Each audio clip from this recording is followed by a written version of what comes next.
vakagomedzera vatenzi vake kuti vapinde mugwa vamutungamirire iye nokusara kuendesa vanhu vazhinji. Zvino vakati aendesa vanhu vazhinji akakwira mugomo ari oga ndokunyengetera. Ava madekwana vakanga aripo ari oga, asi ibva zvino ratakava pakati pegungwa richitambudzika namafungu nokuti mhepo yakanga ichivadzirisa. Nenguva yechina yousiku akauya kwavari achifamba pamusoro pegungwa. Zvino vadzidzi vakati vachimuona achifamba pamusoro pegungwa vakamanikidzwa vachiti madzimudzangara, vakadanidzira nokutya. Pakarepo Jesu akataura navo akati, tsungai mwoyo, ndini, musatya. Zvino Petro akamupindura akati, Ishe, kana murimi ndirayire kuti ndiuye kwamuri pamusoro pemvura. Iye akati, uya.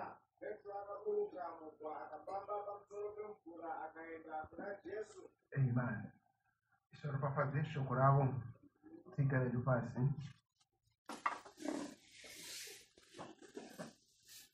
Madekwana anoda kuti ngombowana pfungwa iyi, pfungwa yokuti kubata pamwe neshoko kana kuti acting with words, kuita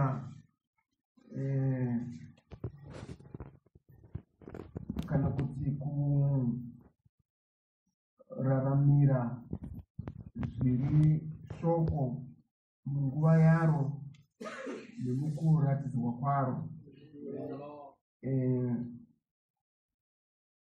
Vadzidzi taona pano Ishe wavarayira kuti vainde, vapinde mugwa, vainde mhiri.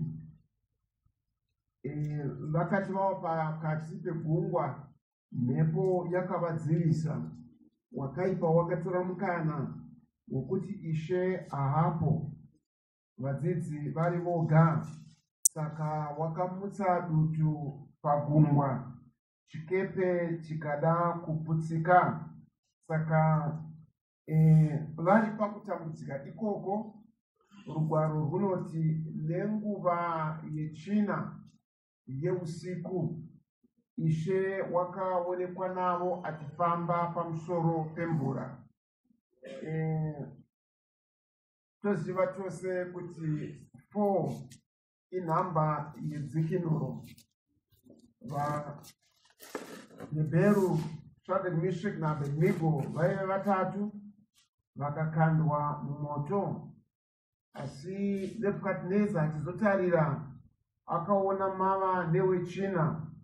Wechina aiva wakaita somwanakomana waMwari, wakaunza dzikinuro kwavari vari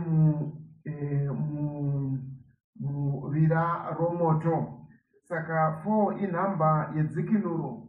Ishe wakauya panguva yakafanira.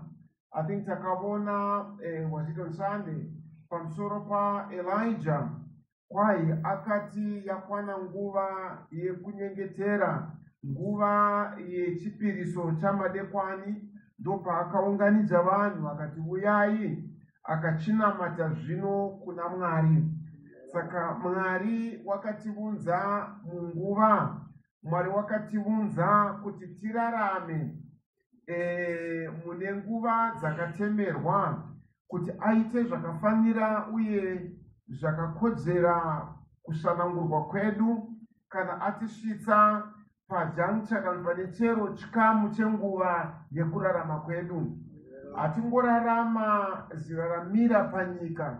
Hatisi vanhu vanongova panyika nokuti panyika panongova navanhu, asi tiri pano nokuda kwokutemera kwaMwari. Tiri pano nokuda kwekuti Mwari wakafadzwa nazvo kuti atiunze munguva ino. Zvose zvingadai zvichisangana noupenyu hwedu, dai Mwari wainyengetedza mweya yedu kuti tizvizive nokuzvigamuchira kuti hazvingovipo nokuda kwokuti zviripo. As much as nyika tinogoverana nayo mumarwadzo nomumadambudziko, nyika tinogoverana nayo mumaropafadzo nomufaro, asi isu patinopinzwa mune chero chiri chimwe chaizvozvo, nokuti Peter anoti musanetseke imi kana muchiwirwa nemiedzo mizhinji yakadai, nokuti iyoyo inongowira nyika yose. Amen. Hapana patinokwanisa kundopinda kana kundoraramira patisingawane ipapo painewo vari venyika. Tikaenda kuchikoro tonoona variko, tikange taropafadzwa takafuma tinoonawo vari venyika vakafuma. Kana tikapinda madambudziko totoonawo venyikavo varimo madambudziko imomo. Asi musiyano ndokuti Mwari paanotipfuudza nemuchero chimiro nechatingadarika nomachiri, Mwari anacho chaanoda pamusoro peupenyu hwedu. Mwari anacho chaanoda pamusoro pekurarama kwedu. Vadzidzi vachipinda padambudziko remhepo iri, handivo voga vakamukirwa negungwa. Vazhinji vafambisi vezvikepe vakatoputsirwawo zvikepe zvavo. Vazhinji vakatoonawo madambudziko emafungu pagungwa. Asi chiitiko ichi tikachitarira, Jesu wakati ouya munguva yechina. Amen. Munguva yakatarirwa chakadiwa naMwari pamusoro pavo nekuda kwedambudziko ravakanga vapinda mukati maro. As much as dambudziko irori raexperiencwa navanhu vazhinji, asi pane chaidiwa naMwari pamusoro penguva iyoyo. Ishe haana kuuya mune chero nguva, akauya panguva yedzikinuro. Kureva kuti Mwari waida kubatanidza ivo nezvaiveri pfungwa yake pamusoro pavo, kuti avaonese kuti Mwari unorevei kuupenyu nomukurarama kwavo. Ama Mwari haazati ari unongotisiya, Mwari haazati ari unongorega zvinchuya nenzira yedu nokuda kuti wakaipa wangoda kuti azviite. Asi wakaipa hazvinei chaangaita, zvose zvinobatirana kuti zviitire zvakanaka vakadiwa naMwari vaakada navo sezvaakafunga. Amen. Saka chimwe nechimwe Mwari wakatitembera munguva yedu, asi chinokosha kuziva nekubata chakadiwa naMwari uye chinoshuviwa naMwari mune chero nguva yatinopfuura nomukati mayo. Saka panguva yechina Ishe Jesu wakauya achifamba pamusoro pemvura. Iye waimbove ani? Toziva tose kuti Ishe Jesu Kristu wakanga ari shoko rakaratidzwa. Waiviri kuratidzwa kwekufunga kwaMwari nekuda kwaMwari, nekuda kwokuti takaoneswa muprofita achiti Mwari uzati uri muzvienda nakuenda, wakabudisa mutumbi wenguva imomo maakataura kuti shoko rivepo, kana kuti the logos. Saka logos kana kuti shoko raMwari ndivo maonekere aMwari. Amen. Epfungwa dzaidiwa naMwari. Saka chakaonekwa navadzidzi chichifamba pamusoro pemvura yaiva pfungwa yaMwari. Kwaiva kuda kwaMwari, kwaiva kuratidzwa kwevumwari hwaMwari. Ishe vatibatsire. Now, saka akauya achifamba nenzira yakasiyana nezvinofanira kuva pagungwa. Kana taakuda kufamba mugungwa, tinotora chikepe ndo chinotipa maruramire ekufamba mugungwa. Kana taakuda tive pamusoro pemvura, tinotora chikepe ndo chinotipa kuti tikwanise kugara pamusoro pemvura. Tinokwanisa kuti tiri pakati pegungwa, tosimuka totanga kufamba. Tenge chifamba tiri muchikepe chiri pamusoro pemvura iri mugungwa.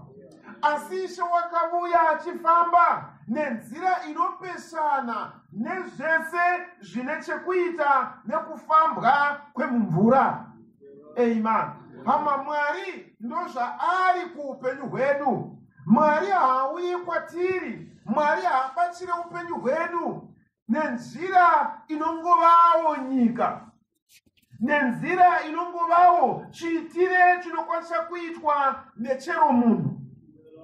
As much as Mwari, you may be uri problem yekuti unode mari, wopiwa mari nomumwe.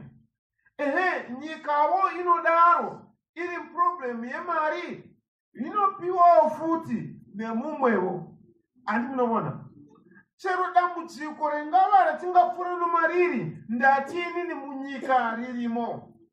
Asi pauri iwe rine charinosiya, rine simba rarinoratidza zviri umwari hwaMwari, zvine chekuita nekupfuurira kwako mberi pakushumira nekunamata Mwari, zvinova zvekare nebheri munzira yezuva rekuguma.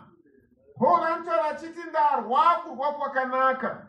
Hama munguva yake varwi vazhinji vaivapo, asi iye une murwire waakaita waanoti zvino ndapedza kurwa uku, ndamirira kupiwa korona. Amen. Tinozviziva kuti varwi vazhinji vakasivapo panyika ino. Hitler wakasimukawo panyika ino akarwa. Mussolini akasimuka panyika akarwa. Chaka Bizulu naiyewo waiva murwi. Napoleon akasimukawo akarwa. Alexander the Great naiyewo waiva murwi. Asi Paulo unoti ndarwa kurwa kwakanaka. Amen. Pana maruramire, pana marwire, pana mafambire ane chekuita nezviri muchimiro chezviri denga raMwari. Anti munobona? Saka Ishe Jesu achifamba pamvura, mashoko apita anoti, nokuti vakati vamuona achiuya, vakafunga kuti vari kuona dzimutangara, vakatanga kutya. Amen. Ama zvinokwanisa kudaro muupenyu hwedu, shoko raMwari raakuratidzwa, shoko raMwari raakuoneswa. But kana shoko raMwari richioneswa, maybe rinouya kwauri nenzira iri unusual, nenzira isati iri muonekere wenguva dzese, nenzira isati iri zvinongoitika mazuva ese. Saka vakamuona achiuya, ivo vaiziva, vaiva vafambisi vezvikepe pagungwa, vairaramira mugungwa, vanapita vachibate hove. Asi pavakamuona achiuya, zvaiva kunze kwezvinoitwa navanhu kana vachifamba pagungwa.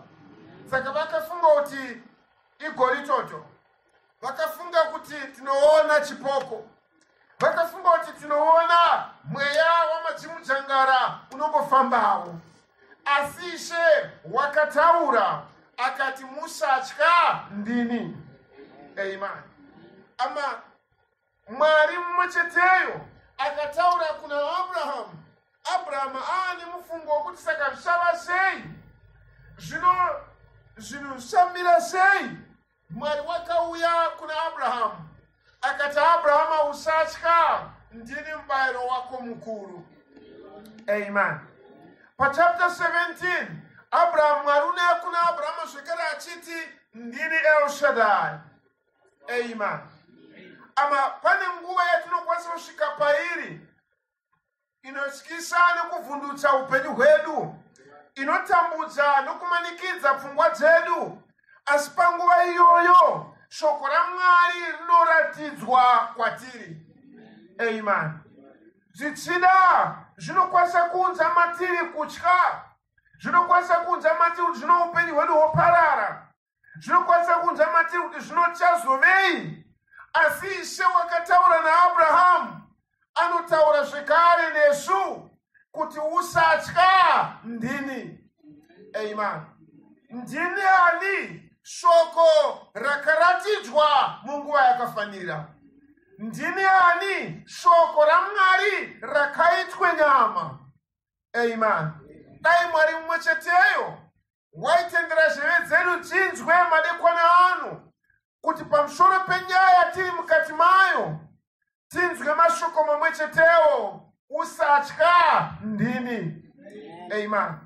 Zvino kana ari iye Ishe, amen, Peter unodavira kukuratidzwa kweshoko raMwari woti kana muri imi nditaurirei, ndirayirei, ndiudzei kuti ndiuye ndichifambawo pamusoro pemvura.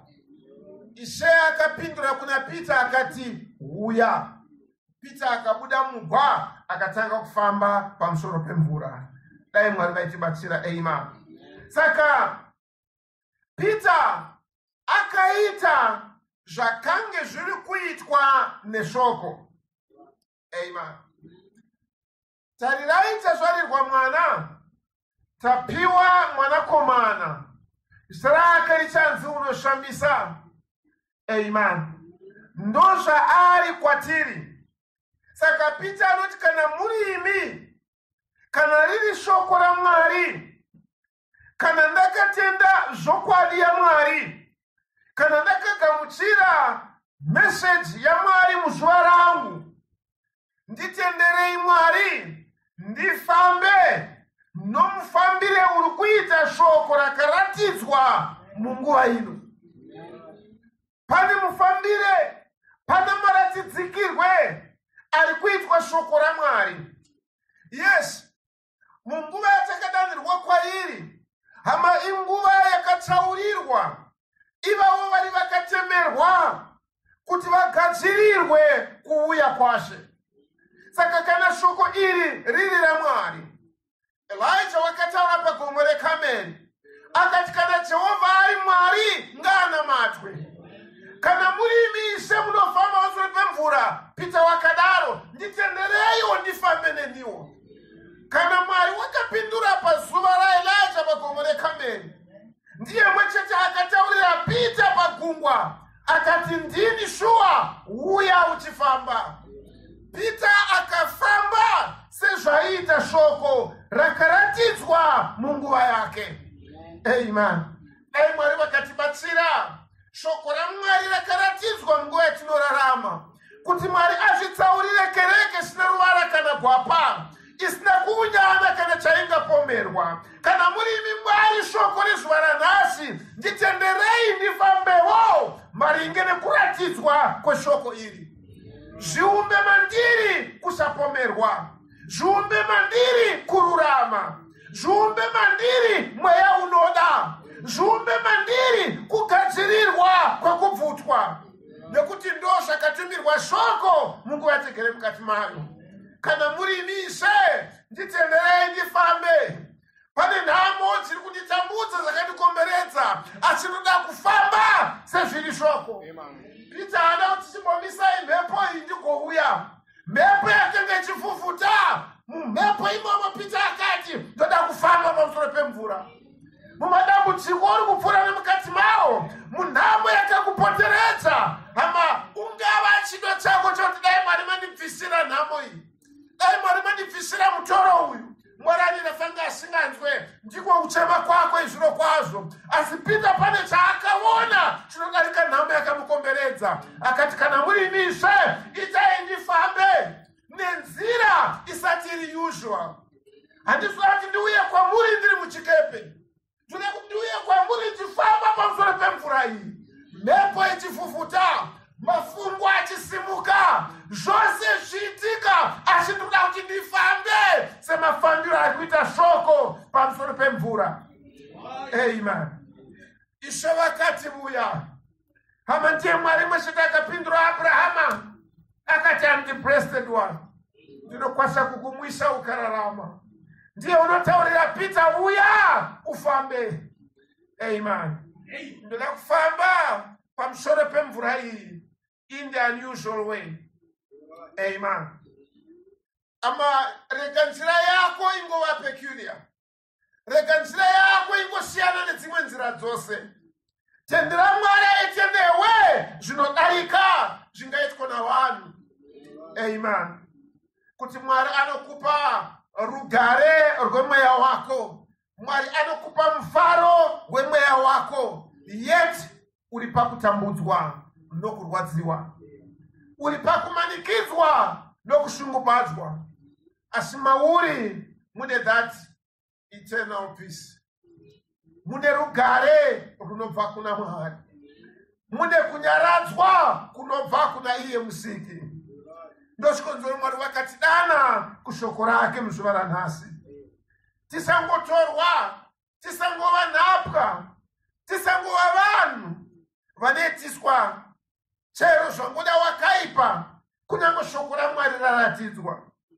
Yes, mhepo yakanga iriko igwa richipembereka ririmo mugungwa, but Peter akati kana murimi Ishe, ndoda kufamba sezviri kuita shoko. I want to act with the word. Ndoda kuti ndiite zvikuitwa neshoko. Riri kuita shoko nhasi, kubva kumavirira kusvika kumabvazuva, riri kudana vanhu kuti vanatsirwe kuuya kwasho Jesu Kristu. Riri kuita shoko nhasi, riri kuunza vanhu kukutenda kwakadeya kugoverwa vatsvene kamwe. Riri kuita shoko nhasi, riri kubudisa vanhu mumasangano richivaunza kushoko raMwari. Itai Mwari ndifambe sezviri kuita shoko. Amen. Ndoda kufamba pamwe chete naro. Ndoda kuti ndifambe apo wakaipa wapinda nemhepo, wavhuvhuta mukati mevechidiki.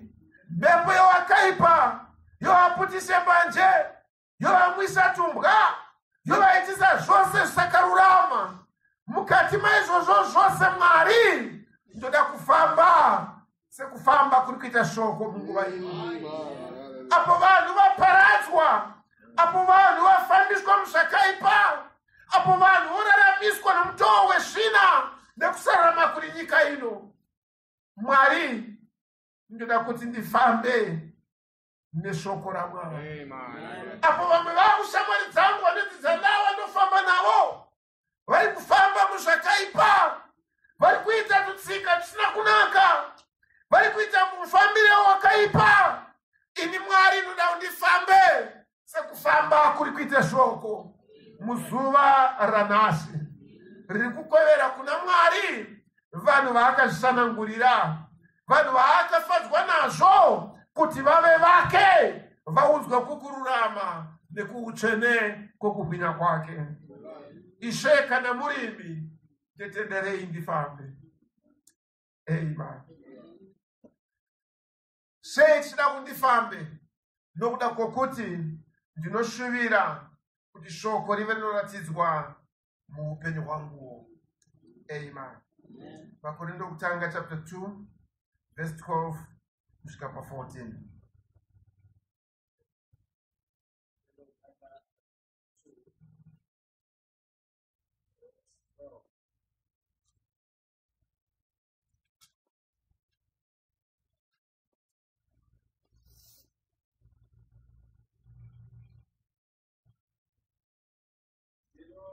Isu hatina kugamuchira mweya wenyika, asi mweya unobva kuna Mwari, kuti tizive izvo zvatakafungiwa hedu naMwari.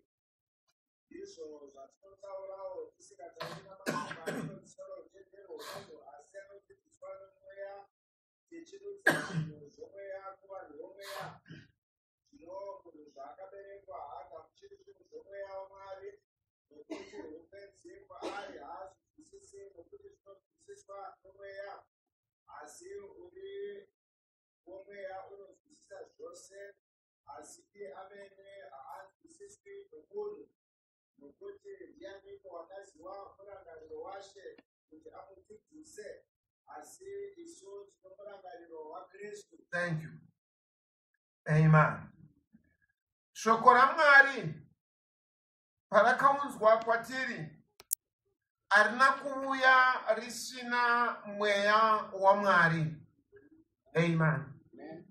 Now, Ishe Jesu paakauya panguva yetsvina achiunza dzikinuro, kuti vadzidzi vaponeswe padambudziko ravanga vari mukati mavo.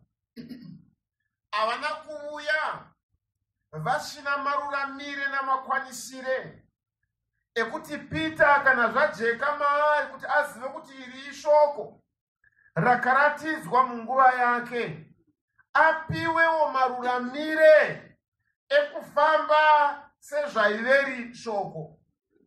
Wakava nespiritual discernment nekunzvera kwemweya kuti azive kuti pane chinodarika kungofamba pamusoro pemvura chiri kuitwa naShe. Andi munoona? Zvakava maari kuti azive kuti haisi nyaya yekungoti Ishe unofamba. Saka Mwari haana kutipa isu mweya unopesana nezviri pfungwa yake pamusoro pedu munguva ino yatinorarama. Mwari wakafembera matiri mweya unokwanisa kundobata zviri pfungwa yaMwari nekuda kwaMwari. Kuti kana Mwari ari kufamba muzuva rino nesimba reshoko rake achiunza kwavari, ivo vari vakatemberwa, ndo mweya watakapiwa isu, kwete mweya wenyika, asi mweya unonzvera nokunzwisisa zvinhu zvaMwari, mweya une hanya, mweya unopanga, mweya unoshuvira kuti zviri Mwari zvive chikamu choupenyu hwedu.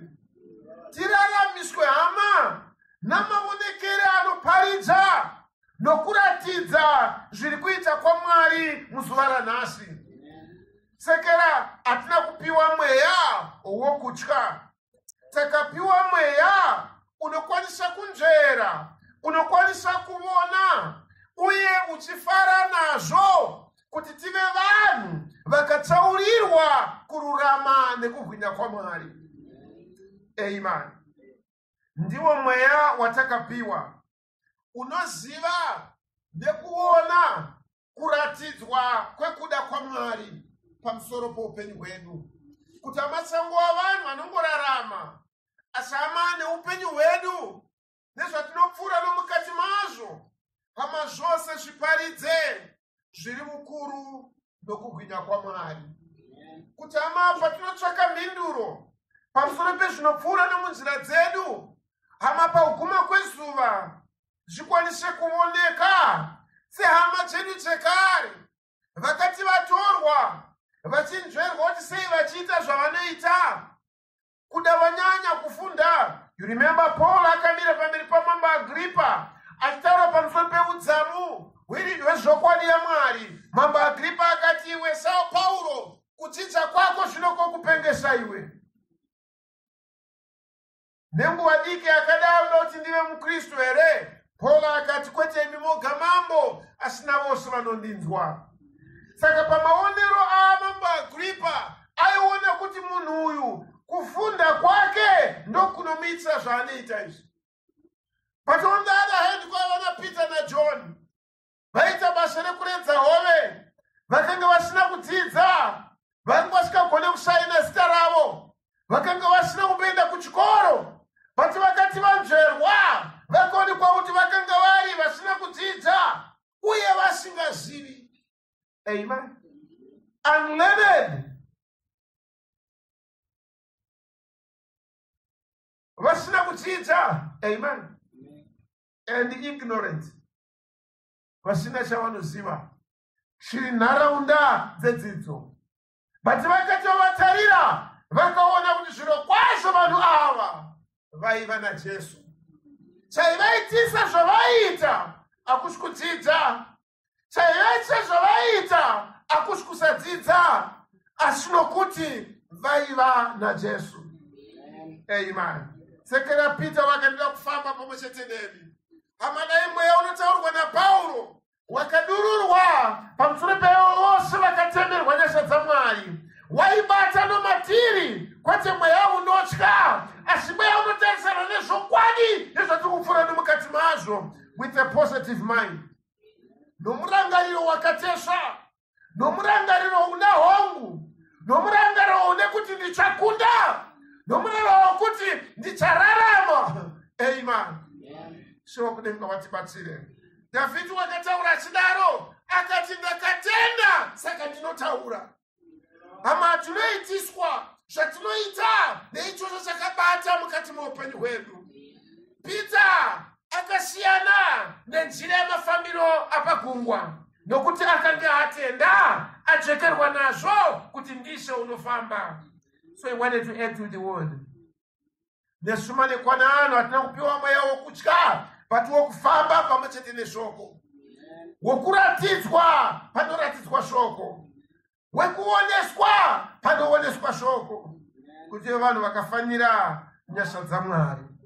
Imi munoziva Israeli yekare. Naivo Mwari wakavabatsira akavabudisa muunapwa hweIjipita akavapa mana nemvura yakabuda padombo. Asi Bhaibheri richiti havana kunzwisisa Jehovha. Havana kuona chaidiwa naMwari kuti vaone. Havana kukwanisa kufamba pamwechete naMwari. Amen. Vakafunga kuti zvavaiona zvazvizo zuva iroro nenguva iyoyo. Asi Bhaibheri richiti paiva naJoshua naKalebu.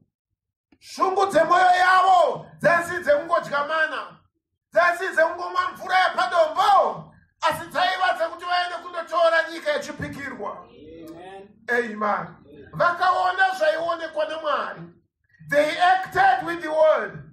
Nokuti pa chapter 3 yaExodus, Mwari vakataura naMozisi akati ndaona kutambudzika kwavanhu vangu, ndarangarira sungano yangu yandakaita naAbraham, Isaac naJacob. Saka ndaburuka kuti ndikutume iwe kundovabudisa. Ini ndichavaendesa kunyika yavaHivhi navaPerezi.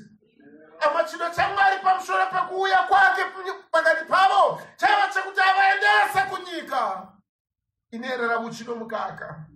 Hama ndochikonzero chaMwari chaakakudanira. Ndakamboreva ndikati ungavaona ukati aiwa uwisisi nyaya yangu nekuti hausi kudambudziko randiri.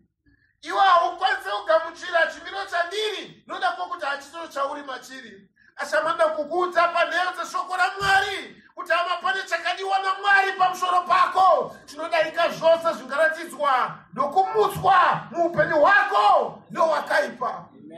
Pane chakadiwa naMwari pamusoro pavadzidzi chakakunda mhepo dzakasimudzwa nowakaipa pagungwa.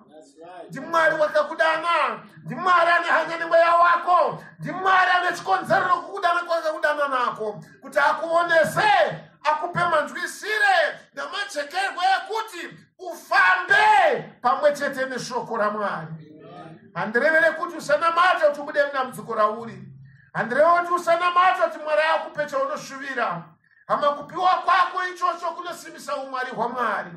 Kubudiswa kwako munhamo yako kunopupurira kuti Mwari anewe sezvaakauya mhepo ichivhuvhuta achifamba pamusoro pemvura. Amen. Saka Israel havana kukwanisa kuona chaidiwa naMwari pamusoro pavo. Vari Joshua naKalebu vakava nehanya neshungu yemugumo wechaidiwa naMwari kwavari. Vakafamba neshoko renguva yavo. Amen. Rufu parakava richiparadza vamwe vose, nyoka dzakauya dzikaruma vamwe. Vakadzi vechiMoabhu vakauya vakakwezva vamwe varume vakaurawa nazvo. Zvakaipa zvikavapo. Vamwe pasi pakatsemuka vakanyudzwa. Vari Joshua naKalebu vaiva nomumwe mweya nomumwe muvono wechaidiwa naMwari pamusoro pavo. They acted with the word. Vakaita zvaita shoko. Amen.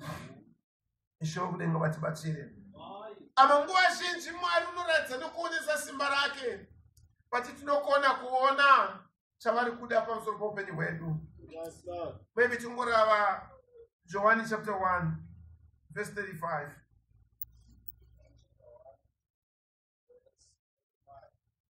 Ravai kusvika paverse 39.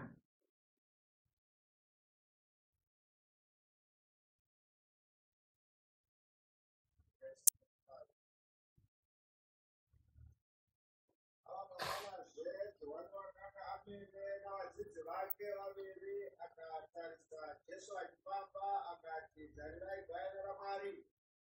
Ivo vavamo vadzidzi vaviri vakamuzwa achitaura vakatevera Jesu. Jesu akatendeuka akavaona vachitevera akati kwavari, munotsvakeiko? Vakati kwaari, Rabhi, ndokuti mudzidzisi, kana zvichishandurwa munogarepiko? Akati kwavari, uyai muone. Vakaenda vakandoona kwaaigara, vakagara naye zuva iro yakanga iri nguva inenge yegumi. Thank you. Johani senhume yaMwari. Ishe Jesu pamusoro pake anoti waiva chiedza. Amen. Vanhu vakafara muchiedza chake kwenguva diki. Johani wakabhabhatidza Jesu parwizi Jordan. Zvino mangwana acho vakaona Jesu achifamba. Johani akatendeka kwaari akatarira gwayana raMwari rinobvisa zvivi zvenyika. Amen. Vaviri vavadzidzi vake vakanzwa zvaireva shoko. Vakanzwa the message yaJohani kuti wakanga asanhari iye, asi waiva munongedzi wekuti vanhu vaone chakanga charatidzwa naMwari. Amen. Ishe Jesu ndiye shoko raiva pakutanga. Ndiye mumwe chete akaberekwa naBaba, anonzi ari pachifuva chaBaba, nekuti hakuna munhu wakamboona Mwari, asi iye wakaberekwa naBaba mumwe woga. Ndiye anodeclare, ndiye anomanifest, anotaura, anoratidza, anosimbisa, anojekesa kuti Mwari unombova. Amen. Saka Johani akavanongedzera, tarirai gwayana raMwari. Tarirai kuonekwa kwepfungwa yaiva naMwari nyika isati yavapo. Seri kwenguva gwayana raMwari rakabayiwa mupfungwa dzake kuti ribvise chivi chako nechivi changu. Amen. As much as ndakatadza nomutadziro wose nekusarura makose nenzira dzandakafamba nadzo namabatiro andakabata nawo namatauro andakataura nawo, asi hama Mwari mupfungwa dzake nyika isati yavambwa wakaziva kuti panofanira kuva paine gwai rinobayirwa zvivi zvangu.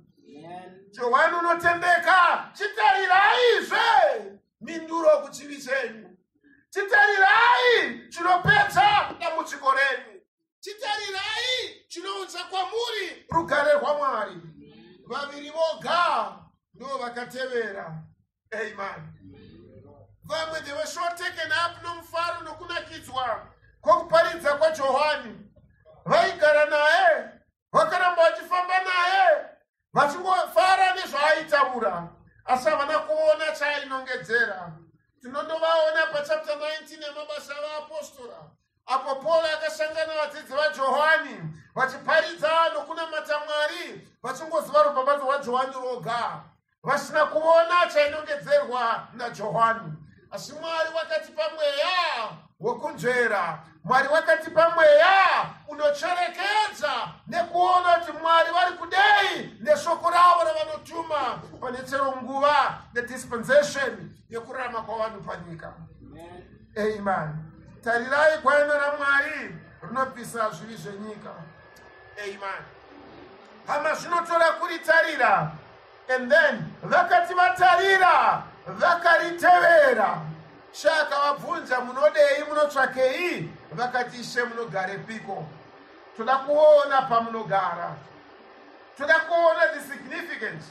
Toda kuona nyaya zviimi tikandoona pamunogara. Nokuti magwaro pane zvaakataura pamusoro pemo pamunogara. Vaprofita pane zvavakareva pamusoro pepamunogara. Kana tikapavona tichasimbisirwa nyaya yekuti imi munombova. Amen. Hama Mwari unogarepi?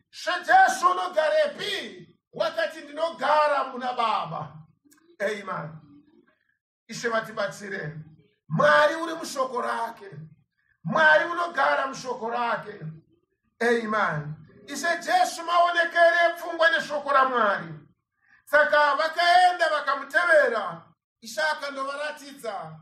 Onai pandinogara. Amen. Dai Mwari vaitibatsira. Ama tikatora sarudzo iyoyo yekumutevera achationesa paanogara. Ama agare musina yenyika ino. Agare panotaurwa zvisina kururama. Agare panofambwa nemutoo wakavora. Agare panoitwa zvisina kufanira. Pane paanogara. Amen. Iseva kunenga vatibatsire. As we saw Mswe Friday, Mswe start rather. Amen.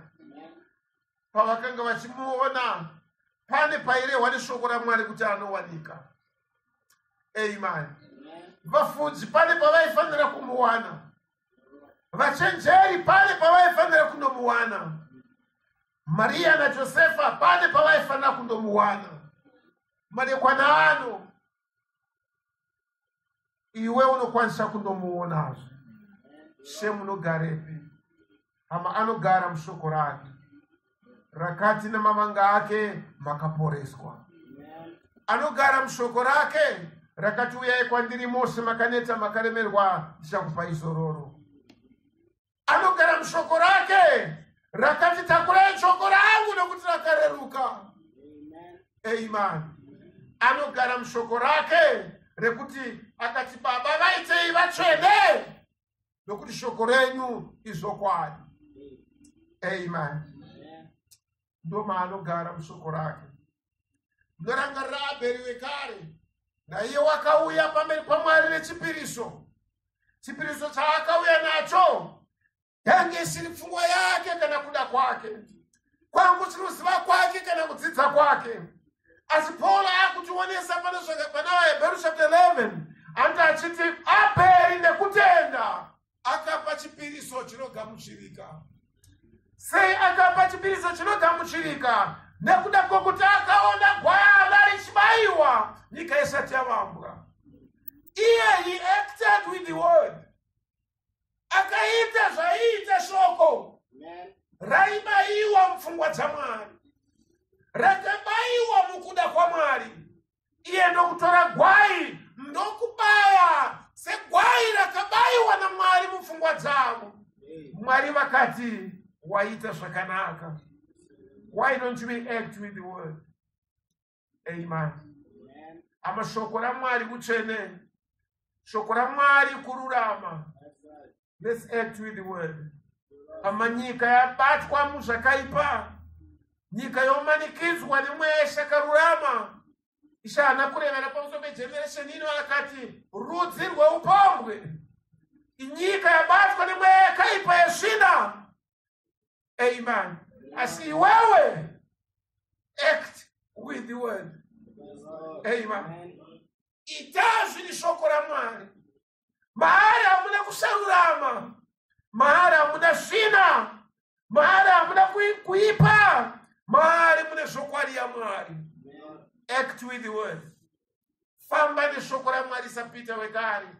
Akati kana murimishe toda kufamba nenu. Dai ukasvira kudaro madekwana anu. Kana message iri yechokwadi. Kana shoko iri yechokwadi. Ishe nditenderei ndifambe nenu. Ishe nditenderei ndiraramire ndifambe neshoko iri. Ribereke zvibereko mukati meupenyu hwangu. Ritungamirire pfungwa dzangu. Sarudzo dzeupenyu hwangu nekutemerwa kweupenyu hwangu zvisava kunze kweshoko raMwari. Ndiitei ndifambe nenu. Amen. Ishe wokudenga vatibatsire. Amen. Ama kana tikabata sezviri shoko ama zvine zvazvinoita muupenyu hwedu. Imi munorangarira Dhavhidhi wekare. Absalomu asimuka omupandukira.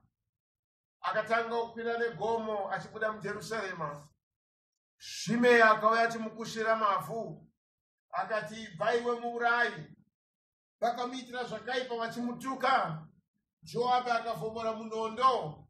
Akati mbwa yakafa ingatuka mambo wangu here? Davhidhi akati usadaro, dzosera munondo wako muhara wawo, nokuti Mwari wamurayira, wamutendera. Akatituka David. Amen. Makore mazhinji apfuura, mwanakomana waDhavhidhi aishoti Jesu Kristu akafamba achikwira achibuda muJerusarema. Vakamupfira mate, vakamuseka, vakamurova, asi akacheuka kwavari akati varegerera vazivi zvavanoita. Vakadzi vakachemawo pamusoro pake, akati musachema ini, zvichemei imi navana venyu. Amen. Nokuti Mwari vazvitendera. Amen. Ama pane zvazvinoita muupenyu hwedu hama kana tikaita Ishe Jesu Kristu sezvaanoita. Amen. Ishe wokudenga vatibatsire. Just imagine David was so saturated, akabatwa nomweya waMwari, akatanga kuita Mwari zvaaizoita panyika ari muchimiro chenyama. Abheri akabatwa nomweya waMwari, akaita exactly zvakaitwa naMwari nyika isati yavapo, gwayana raMwari richibayiwa. Ama kunamatwa kwaMwari akubvi munharaunda dzezvokwadi yezviri Mwari. Kunamatwa kwaMwari haingori tsika nechiitire, haisi nyaya yekuda kungotsvaka rugare, haisi nyaya yekuda kuti ndingotsvaka izvi kana kutsvaka izvi. Hama inyaya yekuda kufamba semafambiro ari kuita shoko raMwari. Mwari wokudenga vatibatsire. Amen. Amen. Murutaitaura mashoko awa akaverenga muCOD volume 2 papage 1082. Atungulenga mashoko mashomari pano 1082.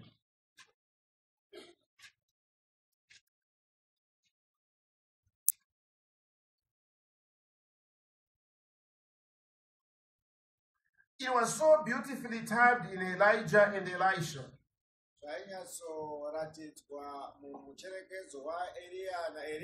When Elijah was taken up, the old prophet, going home, and he was tired and weary, and there was a chariot hooked across the river there.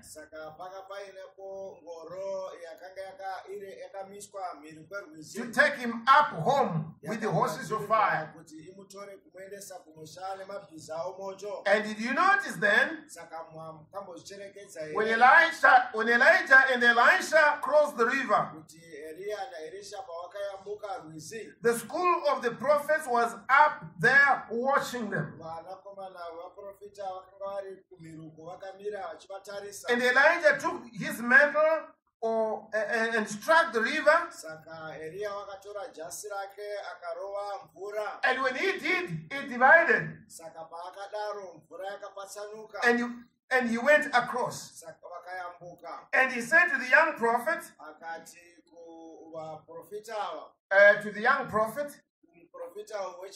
what are you following me for? What do you wish?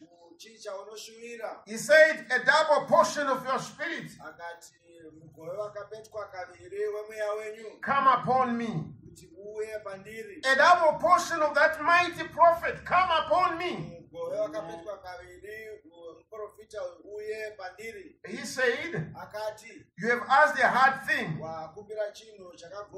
but if you see me when I go away, then it will come upon you. So can you imagine how he watched the prophet? Because the point was, if you see me taken, then you will get that portion. So he could not be distracted from the prophet. anga asingakwanisi kudzimaidzwa kubva He kumuprofita. could not look for other things. Akanga asingakwanisi kutarisa zvimwe zvinhu. I don't care what was going around them. Hazvina basa kuti chii changa chichiitika pakati pavo. His desire was a double portion. Chishuwo chake wakanga uri mugove wakapetwa kaviri. So he had to watch the man of God. Akanga akafanira kuti arambe akatarira munhu waMwari. That's what we are waiting for. Ndo zvatakamirirawo. We are waiting for the rapture. Takamirira kubvutwa. We better watch the word, Tinofanira kuti titarise shoko. to walk with the word, Tifambe neshoko. and do what the word is doing, Tiite zvinoreva shoko. because that is our calling. Nokuti ndiko kudanwa kwedu. Amen.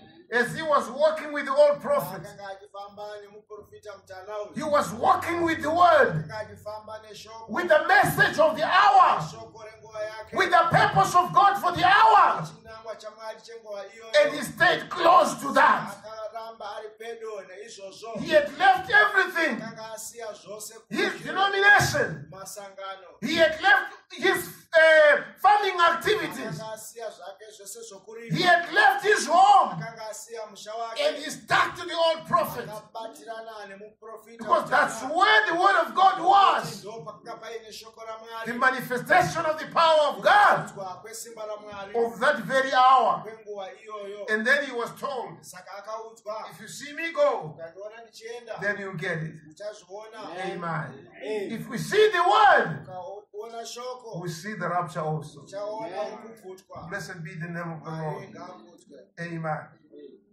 Now in that day, Saka pazuva iroro. that prophet was the word. Muprofita ndiye akanga ari shoko. For he was the manifestation of the word to the world. Akanga ari maonekero eshoko kunyika. And you know there had to be a greater ministry come, Saka iye aiziva kuti pane imwe shumiro iri nechepamusoro iri kutevera. because it required a greater thing. Nokuti zvaidzora chinhu chine simba riri And pamusoro. when Jesus was here on earth, Saka Jesu Kristu ari pano panyika. he was the Elijah. Ndiye akanga ari Eria. These things that I do, Zvinhu izvi zvandiri kuita shall you do also. uchazviita nemimwe. Greater than these things, Zvinhu zvine simba zvikuru kupfuura izvi shall you do, uchazviita. because I go unto my Father. Kuenda kuna baba vangu. Now, how are you going to do it? Saka muchazviita sei? Watch him. Mutarisei. Amen. Who is he? Ndiani? The word. Shoko. See, Taonai. watch him. Cherekedzai. Blessed be the name of the Lord. Mwari ngakudzwe. We don't have to watch the things of the world, Hatifaniri kutarira kuzvinhu zviri to nyika. be patterned after the things of the world. Fananidzwe nayo. Watch him. Mutarirei. Amen. Ishe vatibatsire. Amen. Ama takapiwa shoko, takapiwa chokutarisa, takapiwa chokutsvaka nhodzera kwachiri, takapiwa chokufananidzwa nacho ishoko raMwari. Amen. Amen. Amen. Ama hatibvisi meso ipapo. We just want to walk as he walks. Yes, Lord. Mafambiro ari kuita tifambe naye, matauriro ari kuita titaure naye, mararamiro ari kuita tirarame naye. Kwai Jesu waiva Elijah wenguva yake. Amen. Amen. Saka Elisha waifana kuti atarire pana Elijah, kuti zviuye paari zvaiva Elijah. Amen. Amen. Kwete kuti zvihafurwe. Amen. Amen. Hama Mwari wakatipa Elijah wezuva redu ranhasi. Amen. Isu hatisi kuda hafu yacho, Bless your name. hatisi kuda kota yacho. Mweya wavakatevera Elijah kubva pakutanga vaida double portion. That's right. Ishe vatibatsire. Toda mugove wakapetwa kaviri wesimba remharidzo iyi, Amen. weutsvene hwemharidzo iyi, wekururama kwemharidzo iyi. Amen. Pane kuti hama zuva ranhasi titange kusiya zviri mharidzo, totanga kutevera zviri nyika, totanga kufadzwa namapfekero ayo, totanga kuda kufanana nayo, because tatarisa kumwe. Amen. Shivatibatsire. Ndo mhosva yakaitwa naPeter. Jesu amuti uya, kwai akatanga kufamba achienda kuna Jesu. Wati fambei, kwai akazotarira kudivi, ndokuona mafungu, ndokuona simba remhepo, Kwa ipapo ndo paakatanga kunyimura. Dai akaramba akatarira kunashe. Peter hainyimura. Yes, Lord. Amen. Amen. Ama in this message, tava kunyimura ndokuti amapa kutarira kudivi. Yes, Lord. Tava kutarira kusati kuri kwainongedzerwa neshoko raMwari. Amen. Nhume yakazviona muvision, akatendeka kune vakanga vosiya nzira, akati dzokerai mumutsetse. Amen. Amen. Ama ndo inzwi ratakateerera, inzwi renhume yechinomwe, tidzokere mumutsetse weshoko raMwari. Ama tisabuda tichitorwa nefashion dzenyika ino, tisabuda tichiona fanga tasarira sure kana tikapfeka namapfekero ekare, tisaona fanika tasarira sure kana tikafamba nenzira yemharidzo yeshoko raMwari. Toda kufamba sekufamba kuri kuita shoko. We want to act with the word. Mwari wone notikachena. Amen. Maybe kuverenga zvekare zvishoma zvipfigana.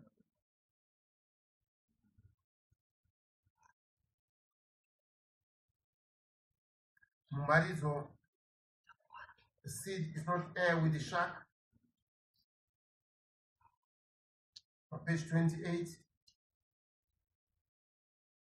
Yakuverenga paragraph 145. But watch, Asi cherekedzai, there will not be any more organizations after this. hapachazovipo nezvemasangano mushure meizvi. Watch, Cherekedzai, the word itself, shoko pachezvaro, yet 12 years old, rarama kwemakore ane 12. just a little bit thing back in the shark. Chikori chinhu chiri chidiki-diki chiri muhara.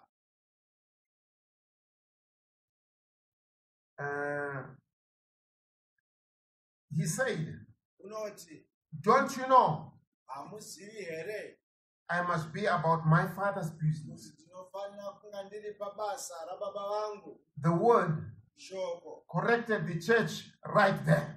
rakagadzirisa kana kurayira kereke ipapo. What are you doing all these things for?